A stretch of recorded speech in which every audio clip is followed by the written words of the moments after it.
unconditioned error but only of a guilt because the group members concerned had acted against better knowledge with regard to their tasks and their mentality to be attained.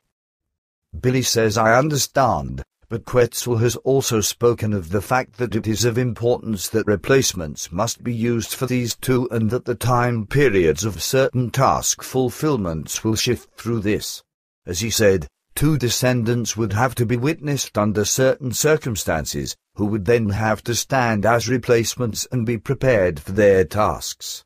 No details follow from his statements, however, so none as to whether it would have to concern female or male progeny, and also none as to who would have to give birth to this progeny.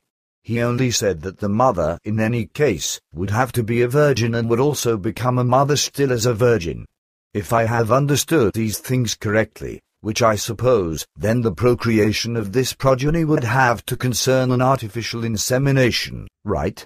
That's what Quetzal confirmed to me anyhow. Patar says that is of correctness because the social forms and laws prevailing with you only leave this possibility open, if no complications should appear. Our formulated idea proceeds from the fact that a young and still virgin wife is found, who would commit herself to this and join your group in the core. Or a still unmarried virgin would have to be found, who would like to be incumbent upon such an obligation but who, in this case, must have already attained the age of legal majority that is determined among you. It would also be of necessity that the virgin concerned, in one case or another, would undergo a medical clearance in order to let her virginity be attested before insemination. But the same would also have to happen after the insemination, by what means it could be proven for the human beings of Earth that everything has its correctness. Billy says, and is this step really unavoidable now, I mean, with this procreation of progeny? Patar says yes, this step may become unavoidable, if certain things don't straighten themselves out again and if our overall task is still to be fulfilled. Those who still haven't taken their obligations seriously until this day bear the guilt for this. And I declare again, that there must not be any talk here of an evolution and conditioned error but truly of a guilt which was created maliciously and recklessly. Billy says, and have you already found someone, I mean, a virgin who would be ready for this task fulfillment? Patar says no, because so far, we couldn't strive for it. Perhaps someone could be found by your own initiative, who would be more serviceable to the matter than if we would have to strive for it. Billy says that might be a rather difficult case. But tell me, how should such an artificial insemination take place according to your idea? Patar says 2 possibilities would be possible. The first would, indeed, be quite impractical and even disagreeable to us, namely that an artificially induced fertilization would be carried out, for which we would have to put the appropriate virgin in a hypnopsychic state, through which she would release a self-fertilization.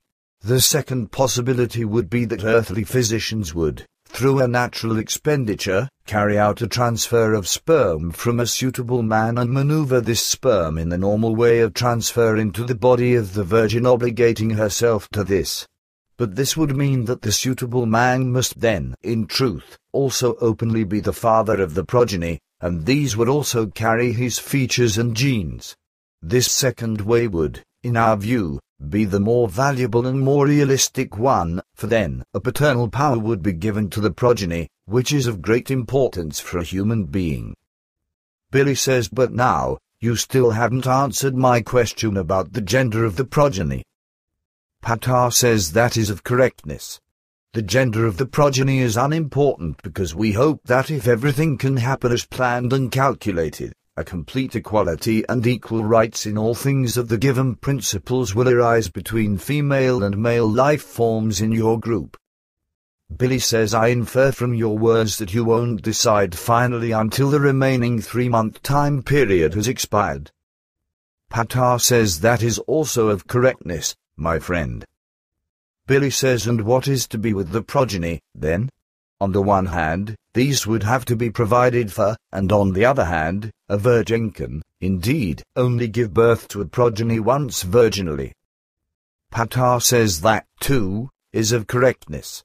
If everything should, nevertheless, still happen after the best success, the group itself would have to accept the responsibility for the entire livelihood and all other necessities of the descendants.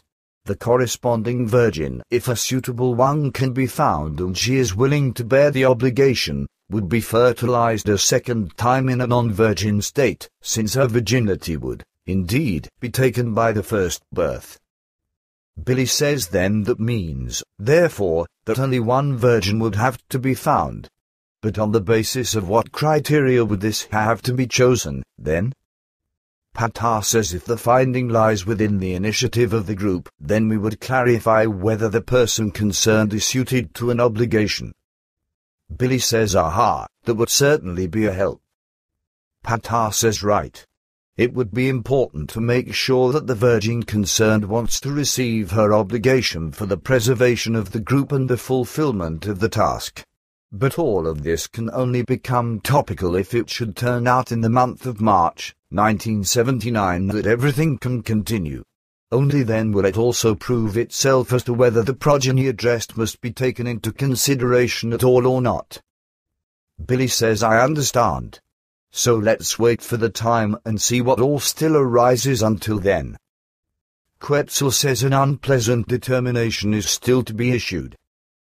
Patar says I thought of that, and I will explain it immediately, taking into account the fact that through certain group members, the internal affairs and secrets are carried outward recklessly and even in a treacherous form and become passed on to outsiders and also to elements that are hostile-minded toward the group and the mission. We must determine, unfortunately, that in the future, the contact reports transmitted by us may no longer be handed over to the fallible group members, when this concerns reports like this one and the previous ones.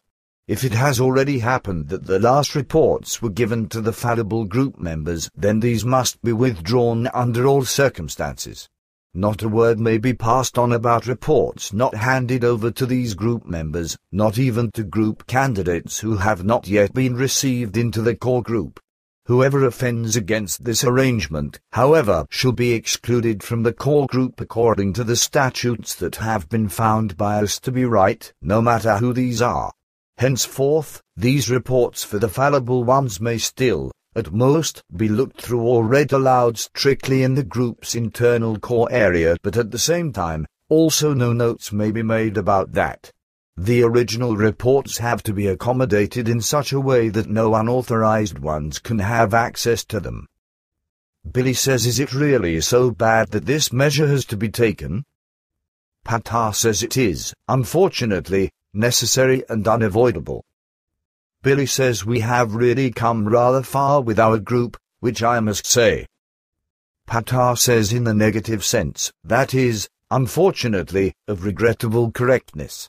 But if all fallible group members now finally strive for everything in the most sincere and good form, everything is still able to turn to the good, but at the same time, shifts occur in the schedules, which cannot be changed anymore. There are now still about 3 months available, a time that should be 3 times more than enough to let the necessary change in mentality in the individual fallible group members become effective. And it is to be said from the start that we can no longer allow any excuses at all to be valid, so therefore, no one should propose the idea again that the group members are still only human beings of Earth, who still need great evolution. We know very well how the matters of a relevant form stand with the human beings of Earth, so therefore, we also know the truthful values of how long a human being of Earth needs for a corresponding change. Billy says I did, indeed, already tell you, Patar, that I am of the same view, and I cannot understand it, that one always wants to hide behind flimsy excuses, like some group members do. The worst excuses, so I find, are that one always wants to give the outward appearance that one understands everything very much and very well, and always wants to say that one must still work on oneself very much, that one is glad that one can move once again in the free nature at the center and feels so very happy, which truly doesn't harmonize together with what is then done, however. In particular, I'm referring to the fact that one positions oneself against another human being in a manner that is truly to cry and scream about, for one tramples another down, cuts him down and hates him, just because one is unsympathetic, and this antipathy is usually generated in the troublemaking person himself unjustifiably and out of one's own wrong feelings and thoughts, because the relevant human being alone does not come to grips with himself, because his speeches of all knowledge and all understanding are only hollow and empty phrases that should cover one's own inadequacy, weakness, and fallibility. That patar I find to be absolutely sickening. Sorry, but one truly can't express that differently. Damn it, not even children behave in such a way, for these let themselves talk with each other and teach each other. The adults, however, believe themselves to be grown up in thought and consciousness and believe in their damn logic that they would think and act logically, even though they only mess things up because they don't notice how damn crazy and childish they are. Semyaza says, unfortunately, that's the truth. Your words could not be more appropriate. But please, don't excite yourself again because of that. It's enough already with what has been. Billy says, I won't excite myself. Quetzal says, that's also better, my friend, your nerves wouldn't endure it. It would be very well appropriate that more consideration is taken on this by the group members. For my part, I've altered the device for you in some things, according to which it should now be functionally suited for you. After our discussions, I would like to check it if you agree with that. Billy says, of course, I would be glad if the thing functions. But what I wanted to ask already for a long time, how's it going, actually, with the signer and her team? Semyaza says, I am very sorry, dear friend, but they are all away. Billy says, you mean that they have flown back to their home world? Semyaza says, sure. Their ship was repaired, and so, they have already been on the journey home for 6 days. Unfortunately, as a result of the dumb story with the dispute, it has arisen that you could no longer see each other because you responded to no calls whatsoever, even though I called you in order to bring you and a signer together again, since you still wanted to take a photo of her. Billy says, well, then it has just fallen through. That is, indeed, a pity, but it probably isn't to be changed anymore, or will she, perhaps, come here once again at a later point in time? Semyaza says that is hardly to be expected. Billy says, well, then just not. Semyaza says, I also can't change it, unfortunately. Billy says, what I would still like to say, the last times, Quetzal has given the report transmissions to me slower than usual because I have a new typewriter with which I am not yet so fast. Would it be possible that you, too, transmit this and the next reports to me a little more slowly, so that I keep up with the typing? Everything is, indeed, still so incredibly fast. Semyaza says, sure, but Quetzal has now developed a control gear device, with which it is now possible to type faster. So there will be no problems. Moreover, I will transmit this report to you in several steps. As the first step, our first conversation, the present one, shall be transmitted to you first, then after that the other concerns in 2 or 3 parts. Billy says, then you intend quite a lot. According to your words, you still have much to say. Patar says, yes, and indeed, very important things. Semyaza says, it concerns your promise given to me. Billy says, oh, now I understand. It probably concerns the things regarding the American government. Semyaza says, sure, I would now like to clarify this to you. Billy says, do that, my child, but tell me, at our last meeting, I don't mean that of last Saturday, which ended so unpleasantly, you made a strange comment regarding my promise, that I must keep this even if very unpleasant things would happen. I thought about that for a long time and found that you must have either performed a look into the future or a probability calculation, because for sure, your words were aimed at what had happened between Quetzal and me, right? Semyaza says, surely, but I also knew that despite your great and justified rage, you would still reflect on your task again and would continue it. Billy says, and you think that I will still do that even if in March of '79, a final diagnosis would prove that everything was, perhaps, a waste of time? Semyaza says, no, you would no longer do that. I know that very well. This time, you had already fallen too deeply into negation with regard to a continuing and finishing of the task than that you would raise the power to exert yourself anew upon another precipitation of this kind. We are absolutely clear to ourselves about that. Your nerves wouldn't overcome this any more and everything would collapse, which would also be a reason why we, too, wouldn't continue any longer, because we may not endanger your life, which we would inevitably do, however, if we put a repeated demand of this kind on you. But we would sooner let our entire task be destroyed by irrational, wrong, and despicable elements, before we would put you in such a danger. Even your current decision, we are all very clear to ourselves about this, goes far beyond your own power and even beyond your last reserves, exactly according to the observations of my father, who has analyzed Quetzal and you in secondary science work and knows with absolute certainty that we demand very much more of you with your current decision than what your last power reserves allow, because the power demand exceeds these by several times. Look here, this measuring instrument behind your back. You haven't even noticed it. It indicates here your physical and psychical power reserves. And as you see here, these are very close to the minus value.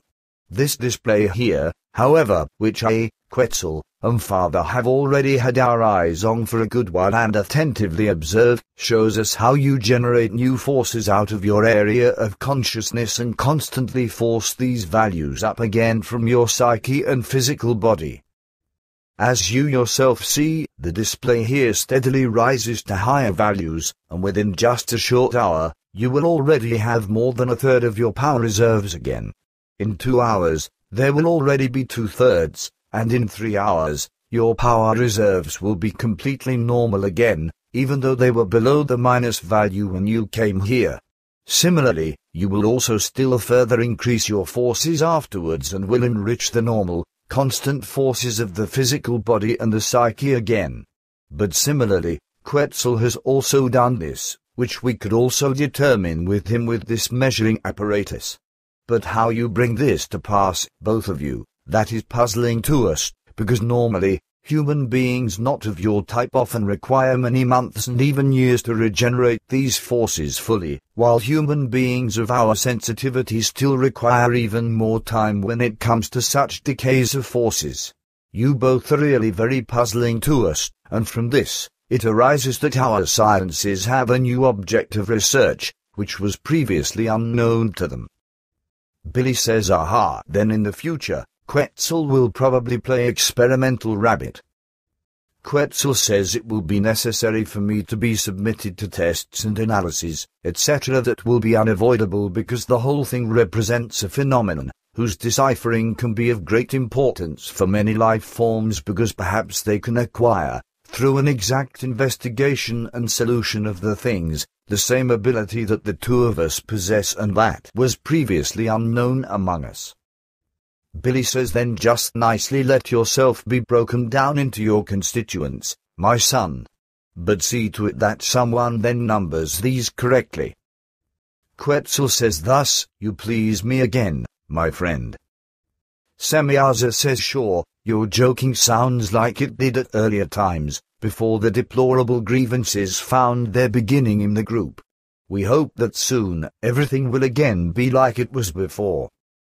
Patar says, this would be my greatest joy. Semyaza says, mine, too, but now, we must turn to other things. Listen closely and separate the following out of the normal contact report upon the later transmission, with which I will already begin today at 5:45 p.m. Translators note the following is Figu's English translation of the proclamation, which was made on the 5th of January, 1979, and then sent to the United States government shortly afterwards. This is exactly how it appears on pages 321, 325 of the German version of the Pleiadian/Pleiaren Contact Reports, Block 3. To the Government of the United States of America. Proclamation. 1. This is an